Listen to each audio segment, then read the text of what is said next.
Our final match, powered by Intel and voiced by the beautiful vocalizations of Sims and Tobers.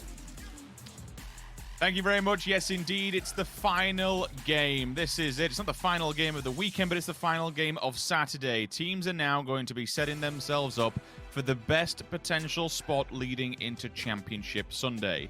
We've had some ups, we've had some downs, we've had some weird, wacky, and wonderful circles, and even engagements thrown our way, Toby, but this is now it for teams that are subpar. I mean, look, there's what, 9th down is below 20 points. Everyone else is 23 and above. I think the cutoff at the moment is 8th place, halfway in the table. You need to be above that mark leading in tomorrow to have any chance of winning 300k. I mean, 2 teams have almost made 100 points within the first 4 games, right? That goes to show that there really ain't a whole lot of points available for the rest of them. And while we've given a lot of praise to Multi-Circle Gaming because they have been extremely consistent over the course of the last couple of weeks, Petrichor today, I did kind of say that it's a new Petrichor that we were seeing play in the last game. I mean, 4th place, then a 16th. When you have a 16th place in just 4 games, you go, okay, this team should not be in the very top, right? Then they follow that with a 1st and a 2nd in the last 2 games. Petrichor playing lights out PUBG right now, and this is the Petrichor that I like to see. Taking charge, playing demanding, playing commanding in terms of what they do, not allowing for anyone else to dictate the flow of the game. And now here, as we hold that thought for a second, they've been guested by Interforce, and I would assume to see Interforce try and get out of here. I was hoping he was actually going to bait him into the vehicle, to be fair, and be able to shoot him out with the Tommy gun. I mean, okay, whatever works best, right? It's dire straits call for dire circumstances. So here we go. Circle, as you mentioned, and touching it briefly, we've now moved all the way over towards the central area of Prism. Over my east coast, down, bit of water, fair amounts, all 3 quadrants of this area. Yasnaya down to farmlands, really the only point of land that comes around where the circle's going to be skirting towards. Lepovka, it's already gone. DXG are going to be in there, going to be sitting prime. MCG as a small node is actually moving in the background. They're not staying their feet. They're going deeper inside the circle. They send 2 to be able to load up, get the meds, get the bullets and bandages that the rest of the team will need. And they send 2 out front and center to be able to take a really prime position within this circle. That's fine. They'll be slightly undergeared compared to the rest of the team, but if they all get together, then maybe they can find another compound and get completely tanked up. The further we go down towards the circle, Genji, a freak of freaks, will look out for some kind of mutual self-destruction or a bit of a scuffle early on, potentially, if those 2 teams unfortunately trip up over one another. With something like this, the only thing that instantly springs to mind, Toby, is that we've got limited entry points, quote-unquote, to this circle because everywhere else is surrounded by water. We could maybe see a few bottlenecks here and there capitalized upon. Oh yeah, that could easily happen. And that brings me down to, as you just said, Gen G. I'm kind of curious to see how they're planning on playing this one ahead. They know that they have a Freak of Freaks out towards the east side. It's not a team that they aren't accustomed to playing against. They've done that many times in Korea, and I would be surprised to see Gen G try and take control of anything towards the east. I would assume to see them maybe go up towards the center of the hill or try and play west. But then again, that's going to be Gen G playing, I don't want to say out of their comfort zone, because I guess to some extent all teams like sitting in the center of a circle. It's just Gen G have been so incredibly edge heavy, taking so much time. I would arguably say Gen G is one of the slowest teams in all of this tournament. Not slow as in reaction time and whatnot, but just in terms of when they get inside the circle, when they get aggressive, they play it incredibly patient. So if they go somewhat center now, that's going to be very different from what we normally see them do. And it's kind of insane how they go from that to being so exceptionally explosive when they do get into those engagements. Yes. Like they are one of the best ranked. I don't want to say the best in the world because there's a lot of factors that go into figuring out, and it's very opinionated who is the best in the world at the moment. We're having multiple leagues and only one world championship per year, and there's been a different format. It's quite not a simple blanket answer, but by far easily one of the top 3, if not top 2 in the world. So there's a good reason why. If they were to win this, like, I'd just be completely mind boggled. It wouldn't be out of the realms of possibility just because of how good they have been, how consistent. But again, there's still a lot of teams that are going to be standing in their way, and it's still a decent format that can favor some rather unprecedented predicaments, and people take advantage of that. And again, this does open it up for times where teams can go from being bottom of the leaderboards, not even qualifying for weekly finals, to bam, DA level straight up at the top again, 75 grand in your pocket. Thank you very much. So we shall see as the whole next weekend does unfold and who actually makes it towards that weekend finals. The one thing we know from at least this whole scenario, I really want to drive it home, and I'm sorry if we do keep repeating on this whole situation, but for these 16 teams that are in this lobby, they have given themselves the single best possible chance of making it to the grand finals and winning $500,000. Being here actually has a lot of weight to it, and not just what they're playing for now, but for what they'll be playing for next week. Now, you say that, and I completely agree with you, Sims, but I did kind of allude to it earlier this week. There is also a curse in play right now. Ever since a Freak 1 week 1, no other teams that won a week has made finals the following week. So Batulin's wrote to me and said, okay, so I guess we just don't want to win week 5, because that means we don't make it to week 6, right? And if the pattern is real, then that will be the case, that the team that wins week 5 doesn't manage to make it through to week 6. That's been the curse so far, at least. For 4am, for FaZe Clan, for, now I can't even think straight anymore. For the last remaining team to win a weekly final, Zenith, that is, they didn't make it through in the week following their wins. So we'll see. We'll see what happens coming into week 6. Look, I don't know about curses, but if I won 300 grand, I won't be complaining, right? I'm just gonna put it out there. And again, I am, I'm old these days, so these young ones, that it's, to be fair, for these players, the money's good, but it's about lifting that trophy at the end of it, and yes, kind of the stature and the weight that goes behind having been a world championship winner. It means so much to them. So, but yeah, I won't complain at 300 grand. I'm just gonna put it out there. So Circle. We are still waiting. We're at that kind of point, and for the next, and if it does centralize up, we'll probably get the same staple scenario as previous, where it just everyone sits in place, everyone awaits the circle to come to, and everyone waits for the fights to be forced by the outer ring. I'm just trying to take a look at some unorthodox. But okay, well, I'm glad we actually brought it up. These were the next team I was going to discuss ever so slightly. So T1's gone for an unorthodox approach to this. They'll go down on Sosnovka, take the eastern bridge and come off the back of it. I mean, they might even have a chance of, I don't know, grabbing some kind of a boat or something, try and do something even more weirder than this. But still, it's a safety play, right? You're going and opting to not find fights. And we said, because there is limited land to be entering to this circle, it makes it that much more difficult to avoid fights on arrival.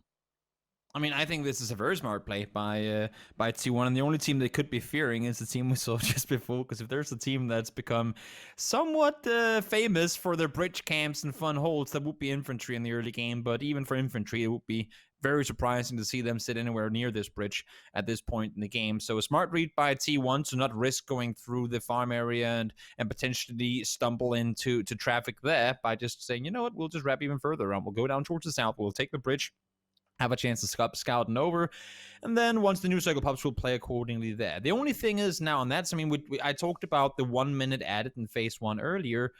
We also have smaller circles than what we did in the past. People didn't think much about when it was first announced, because according to the overlays, it was only the first circle that had been changed, but the following circles change according to the previous. So all circles are smaller. Oh, Xiaoyang trying to scout forward. It's taken down. Nothing available for infantry. No, but because the next circles are smaller, when you're wrapping in super late, that might be you in more trouble than you normally would have been. It's just another addition thrown into the mix for this whole competition. There's been a few changes here and there, and we can question the format, we can question the changes, especially going into a world championship where you've been playing different for a whole year leading into it. I'm just all for some PUBG. I'm all for some exciting PUBG. I'm all for switching it up and making it a little bit more exciting. Some people won't enjoy it, some people do. I think it's definitely thrown a spanner into the works for a qualifying to the whole situation. There's more possibilities for RNG to play a factor. I'll go with that. But certainly it's mixed things up and made it a little bit more exciting for certain circumstances. And it keeps us and it keeps the players on the toes. That's the whole thing. And I hope as we go forward, the meta starts to evolve a little bit. I think we're still stuck in that DMR, AR kind of meta at the moment. I'm hoping weapons get a little bit of a change up. the formats are getting a bit of a change up here, there, and everywhere. And ultimately, it's just really a bit of a refresher because we've been here for a fair few years now, but it's still good to see plenty of people watching. And again, when you look at the prize pools, it's not as if the game's going away anytime soon.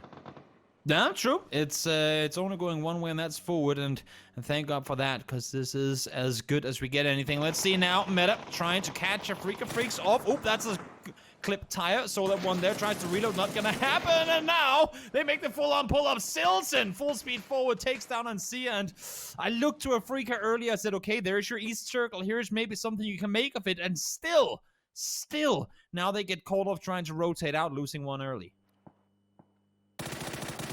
It's a little unfortunate. Changes up to which player Tiggleton is going to be going after, but instantly there is a response. Comes back from Mert. Spots him at distance, and he is confirmed. They're going for the full send here. It's a little bit sketchy, though. That's not the greatest play in the world to be hitting that when one player's directly above you. It comes down to H-Win. Last man standing. And for Sonics, they were teetering on the edge of the top of the table, 7th position. With a start like this, if they go bowing out in 16th again, that will spell disaster for tomorrow's whole scoreboard situation. Wow. The first knock comes in. Tagelson, really good spray, gets him down quick. The reaction from Mert, they had no idea that Sonics were coming over on that hillside. The instant reaction with the double spray coming through from Mert there. So not only get the first knock, and then, oh, here's another drive-by. That's jousting as its finest. H-Win tries to get away, not gonna happen. Sonics falls 16th. Keep in mind, everyone, Sonics won game 1 today, and they just have not had anything going their way ever since. But wow, what a response from DA on that one.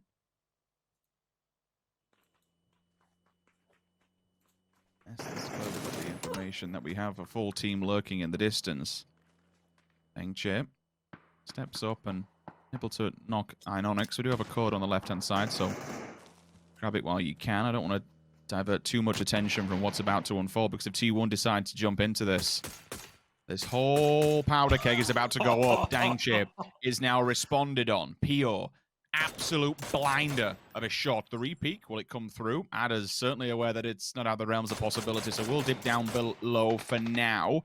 Meta, they've heard these shots up by the lumberyard. They want to get involved themselves, but it looks like they still have a different fight. That nade was onto a Freak of Freaks. So Meta just needs to be very, very careful that it doesn't bite off more than it can chew here. If it wants to take on 2 different teams, so be it, but ultimately that could spell disaster going forward. T1's here, they're at the doors, the Wolves are knocking. Genji, how do you respond? Solid play from T1 there, trying to isolate the angle, forcing him to run back straight into that nade.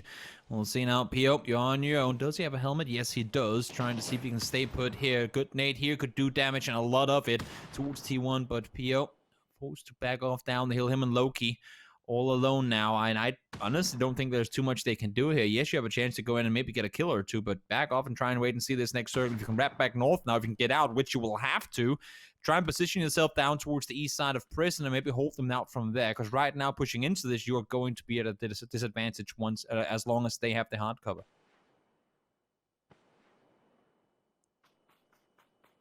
Smokes are going up.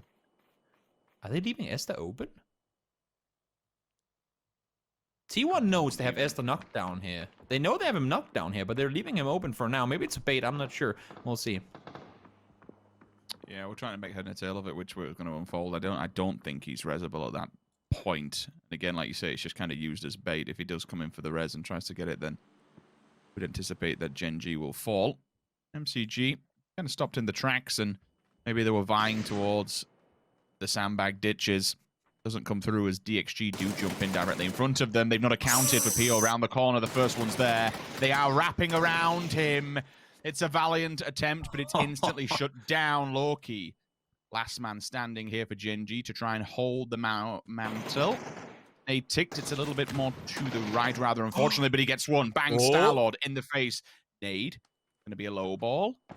Laying down at least, and does a fair amount of damage to Aqua 5 as well if he goes into this. He's done them dirty. Wow. Yes, it is Bushius who comes in to seal the deal with Star-Lord, but ultimately, Loki did so much damage, the third party comes in, and T1 is responded to. Yeah, well, I mean, we were asking questions earlier how Gen G would fare having to play from center early on, and it seems so weird to me that this should be the case, but they just, I mean, when you're forced, they like playing. They really like playing, only have to worry about a 180. They don't want to have to worry about what's behind them, which is usually the blue. And sometimes, and that's the only real downsides I feel like I ever see from Gen G, is sometimes when you're forcing yourself into a fight in the middle where people are coming from multiple angles, all of a sudden Gen G, they seem to kind of lose track of what's going on around them. I mean, in all fairness, in this situation, T1 played it incredibly well early on, starting the engagement, but Gen G, and this is why they like playing on the edge. They only want to have to worry about a certain angle, and here T1, they just came in from everywhere. It's always killer when you get done with the third party, especially if you're trying to bang something up. But you also have in the back of your mind when you see your teammates falling and then you fall to that one lone ranger. It's like, yeah, this is it.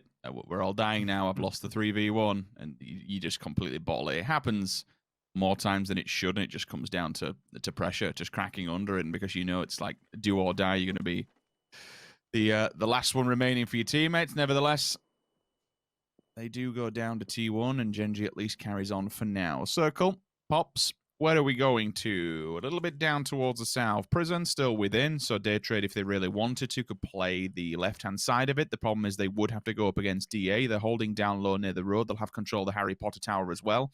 It's not the greatest tower in the world, especially if you have people coming out from prison because you're in the same level of it as it. You can just see straight into those windows. It gives you no cover whatsoever. It's not the greatest just because of the position perpendicular to where the school is. Not a big fan. It's something, so you could say it's better than nothing.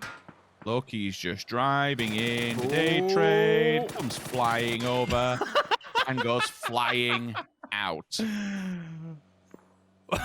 Well, if you're gonna go down, you might as well make a show of it, and that sure was a great attempt at that as possible. Let's see now. Oath, here they come full speed forward. The former Kingpin dip now with more cover, but still to be forward for Evil Lee trying to hold up. He's gonna go down as well. Two people down on that team. They're trying to full speed send it through. Balefrost finds one as well. Two left alive on the team. Him and Pat Gaps are trying to do damage here, and they're taking casualties all over the place. Ling Du holds off, but he falls. And Oath, they stand victorious, but at what cost? They've lost two.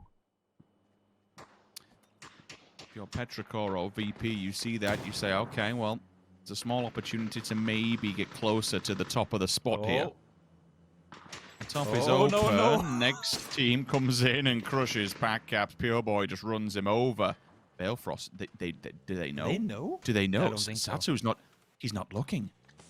Oh, no, They're gonna hear that, Nate. They have to hear that, Nate. They have to hear that, Nate. As I say that, maybe the smoke just like ruined some of the audible cues there, but now they know that Somali underhanded. They know there's someone nearby. They have to, at this point, expect there to be someone nearby.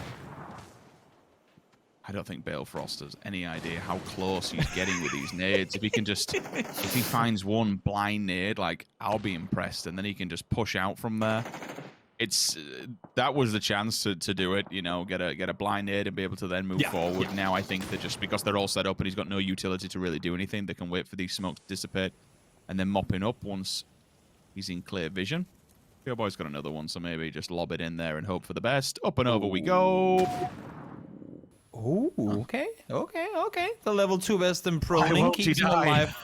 I mean, Enterforce 36 would love to get some more space to play around. They just can't do a whole lot with him being right there. That last nade is going to go far. Now they spot him on the side. One gets tacked up, but Ammonot holds the angle. And I just got to say, ever since the changes to this terrain, ever since the changes to the whole area around Kingdom Dip with the Wrangle Remastered, I love seeing some action down there. It doesn't have the same value anymore that it used to. And seeing some fights for this dip in particular, where we've seen so much chaos before, it's a nostalgic moment. I love to see it. It is. It's a little bit workable terrain, so I completely understand why a few of them will magnetize towards that. Hold on for a second. Now, V have pulled up. They're just trying to get ahead of Petrichor Road. They've caught him at a cross junction here, so this is a straight-up 4v4 battle on the edge of the circle. Long goes down. Tab finds him. Very weak, not a problem whatsoever. In the distance, he just spots a Freak of Freaks, like yeeting it across the circle. That's a different player altogether. You have to focus on what's in front of you now. Petrichor committing to the smokes. They have to come away from this eventually. But Na'Vi is so fanned out, put to rest. Instantly, Orange is just laid out. So it's actually going somehow in the favor of Petrichor Road through the smokes. They are finding these angles, and one by one, Toby, Navi is falling. How are Petrichor turning this one around? I thought they had them completely cornered off. Nice isolation attempt from Navi initially. Unfortunately, it didn't really work out. Now, damage is just coming in at such a big extent that Navi can't really do anything to hold off. It's just Senya left alive, and all he can do is sit on the tree and hope for something good to go his way, which I don't really think is going to happen. All left alive on his own. Now, Akad, same story for him. Down to low HP, 0 meds, 1 nade, 1 molly. Oh, Freaks, really hasn't been your day here today. It looks like it's gone a little bit too far. It's a valiant attempt. Oh, Senya, he's just clutching at straws at this point. He's probably wondering himself what the hell just happened. Gonna try and leg him underneath the cap. Doesn't happen. Blue will probably actually do it to him. Yep. In fact, no, one more bullet while he was out there. From afar. Yeah. The blue must have just kind of ticked him enough to get that final bullet in and steal the point away. So Navi is gone. Rather unfortunate given the position that they were in. They committed to the fight, though. You know, they forced the situation, so it is what it is. Petrichor Road, second place. Now that they've seen MCG go down, is this the time to jump to the top of the board? Very well could be. Virtus Pro, they have a chance here to make them play on forward. They need to deal with infantry, but fortunately for them, as you can see, Daytrader doing damage to them on the other side as well, Lou. Oh, we've seen him do so much damage today already. It's been with bolts, it's been with DMRs, and now the nade is going to be close, and it's going to get 9 down as well. Virtus Pro, they stay alive, keep 3 up. Maybe they'll be able to get Hiruzen up as well. He is kind of in the open right now, and DA from inside the circle are doing all they can to try and hold them out. We'll see now. In the meantime, Petrichor currently sitting in second place. They're at full of Mings. What a shot coming through from him. That is an absolute blinder of a drop shot on transition comes through. Petrichor Road is destroyed. Mings. What in the hell was that shot? Mings, you absolute... What? That should never have happened. Okay, they were in the better position, but for Mings to pull on a 1v3 like that, that is insane. I'm lost for words. No, that happened. That happened. Mings, one on hero the opener play. on the cross was just insanity, but to then follow it up and hold your ground against the entire team, and you know, this isn't a pushover team, by the way. That was second place. That is an insane hold. Good lord. If there's a team doing a little bit of a smile on that one, that's these guys right here. Seeing Petrichor getting flushed in a matter of seconds, it's gonna bring them some joy, but the joy is short-lived because they need to make a rotation themselves. You can see here as well. I mean, they need to do damage, and fortunately, to some extent, I guess you can say, I mean, Tiamba has to move as well. The only thing is, they don't really have anywhere to go.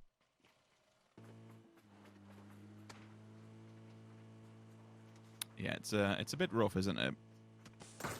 VP's just got to do its normal VP thing. You can hear that the car's having a few difficulties. It's just dragging along the road and engine getting over-revved to high heaven. Hey, look, if it gives them somewhere to set up and be able to at least garner a bit of cover fire, then fair play, whatever works. Batulans arrives at his destination and might be able to put a bit of a fight up against Tiamba, but if I'm Tiamba now, I'm feeling that. But you can see already by the health bars, that is flying, but it's someone else who gets him first. DXG from the backlines, the bombardment. I feel bad here for Tiamba. They are caught between a rock and a very hard place. This is going to be so difficult to win out. Oh, no. You don't from no. Actually, Lorena knocks himself with his molly. He tried to throw one over, but as soon as he threw it, the other nade exploded. That's going to get him down. Unfortunately, will get flushed. Tiamba in trouble. And DXG again. Smart decision-making in when they opt to take their engagements. They've been playing pretty decent today. I know it's only a 26-point day overall, but 8 kills this game already. Make it 10. And all 4 still alive. This could be the turnaround that Division X Gaming needs. Few kills starting to rack up as we move into our top 4 now. Every single team 4 alive on the board. Let's give you the lay of the land. So, DXG, all the work to do. The only ones outside of the circle. Daytrade is still playing prison, but Metagaming have them trapped. As I say that, AWM, the green machine comes into effect and Wicked is laid to rest. That finds its target, and that's how you begin the stand against Meta, because they have been holding them back for quite some time. Now there's an opportunity to really put the hurt on them. Now there's an opportunity to push out and do some damage. There we go. Venotica, second one will fall. Make that a third. Meta Gaming has just been shredded. They're getting picked apart from all angles. Really, really a tough task for them to try and stay alive here. And Flash's position is absolutely crucial in them getting the oversight vision. Let's see now, will that get the better of Ragnar? Will he go all the way down? No! Able to crawl out of the molly just in time, but I'm not sure how much more will come of it. I'm pretty convinced that Daytrade will do what they can to deal with him before having to worry about teams on the other side of the rope, which is in this case Division X Gaming. They need to make their way forward, and they will really only have smokes for cover. Let's see now, Ragnar tries to back off. Not gonna happen. Down he goes. 6 kills for Daytrade, as they now maybe have a chance to make a play towards DA with Flash still up on the hill. Yeah, it's an important position to be holding with 6 kills already. A few more frags that send them flying up the leaderboards, and maybe even at the realms of possibility to about to touch that top 3, if not top 4, almost certainly guaranteed. Nurins is firing. That's another one as well. What in the world is he doing? He is dismantling DXG from a distance here. Another one will fall. Division X instantly is just removed from play. Give me that AWM. Give me his POV, because Nurins has just been bodying players in this final circle. Smokes and nothing but smokes for cover for DXG wasn't going to allow them to stay alive for long. Not when Daytrade are hitting shots the way that they were there. DA now find themselves in a 4v4, doable 4v4, circle shifted towards them. But as I said before, look at Flash's position here. I hope they have accounted for it. I hope they know that he is in that spot over the hilltop, because he has a really good angle to do a whole hell of a lot of damage down towards them. And if he plays his position correctly, he can force them to stay down behind. You can see they're looking for him. He cannot get knocked here. He needs to just stay alive. They don't necessarily even have to peek, but prevent them. Don't allow for them to run up the hill. Force them down in the corner and have your 3 teammates below really pin them in, sheep herd them into this edge of the circle. Yeah, I said position of this Harry Potter in particular, it isn't great. You're completely exposed like a nerve to everyone. You've got Flash up high, Venotica down low, then Nurins and Pushus just to work simultaneously. That AWM rocking in your ears as well. It's not going to be good. Back all that up. The fact that you have the blue on the back and you have to eventually move away from that much quicker than what Daytrade has. This should be in their hands. But like, we can't underestimate how game-changing for these final 4 teams that were in this circle Nurins has been. With that gun, he has basically tipped the balance in Daytrade's favor. See how much they can do with it. Both teams have utility at hand. I mean, DA, we've seen them win 2v4s, we've seen them win 3v4s. I would not count them out ever when it's a 4v4. Now here comes the push. Mert trying to cross over the road. They know the circle. It's going to end up on the north side, and they're trying to make a play for it. Get up there. There are still some vehicle covers left from what was there before. Vanotica, though, he's in a good position with a nade in hand. That nade could be money. Shots fired. Mithralius ends up going down. Oh my lord, they're falling like flies. Future's fires one, the nade finds one more. There's just one left alive. Code Marco, 1v4. Good luck, buddy. You're gonna need it. Hey, he's just seen everyone else falling around him, and Daytrade know exactly where he is. I cannot believe how quickly Daytrade's kills has just escalated to 10. It'll be 11 and 12 very soon. Marco could be the unlucky 13th number. Back that up with a win, and this has been a monumental game for Daytrade. 2 are going to wrap low. Vehicles are in abundance. He's given up the final position. If they didn't make note of where he was previously, they most absolutely, certainly, surely do now. Venotica says, you know what? Full send, job done, GG. Daytrade Gaming, they secure the final map of Saturday, and they set themselves up in a much better position than the start of today. Tomorrow,